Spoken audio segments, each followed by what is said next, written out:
Kolbrin Bible, Book 6, Book of Morals and Precepts, Chapter 3. I found this chapter very instructive. MPR 3:15. It cannot be valued too greatly, nor can it be handled too carefully, for it is your own true self, the reality which is you. It is as virgin stone for you to cut and shape as you will. But remember, the image carved is not easily altered, and shall one day be displayed to the eyes of eternity in its true likeness. Though on earth, this is now veiled by the flesh. MPR 3:24. Wise men, knowing the nature of immortal things, seek not for anything stable here among unstable things. MPR 3:32. Rejoice in the sure knowledge of your soul's indestructibility, but let your joy be leavened by remembrance of your responsibility for its condition. Free will has its costs.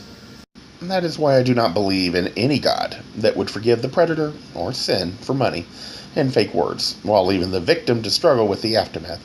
The two of the religions, maybe three, seem to offer this absolution. One thing that is often missed in the Catholic confession, for example, it's the one that most people joke about, is while you are told to do penance, you are also told to avoid doing it again. It's the doing it again we often forget about, mostly because it's inconvenient. God does not need the fake words or the material possessions. Those are meant to drive home the fact that there's a shame involved, that you made a mistake and you don't want to do this again. It's a cost.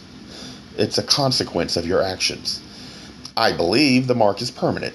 However, I do believe if you think before you act in the future, keep in mind the shame you feel from your act, then God is a forgiving God. He will not forgive what was done because the damage done to the victim is permanent. But he will take into account that you did understand and feel shame for your actions, and you spent the rest of your life thinking about that mistake and trying to avoid doing the same thing again.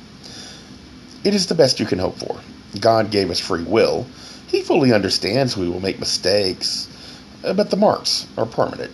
How noticeable it is, depending on what you learned, is only revealed at death.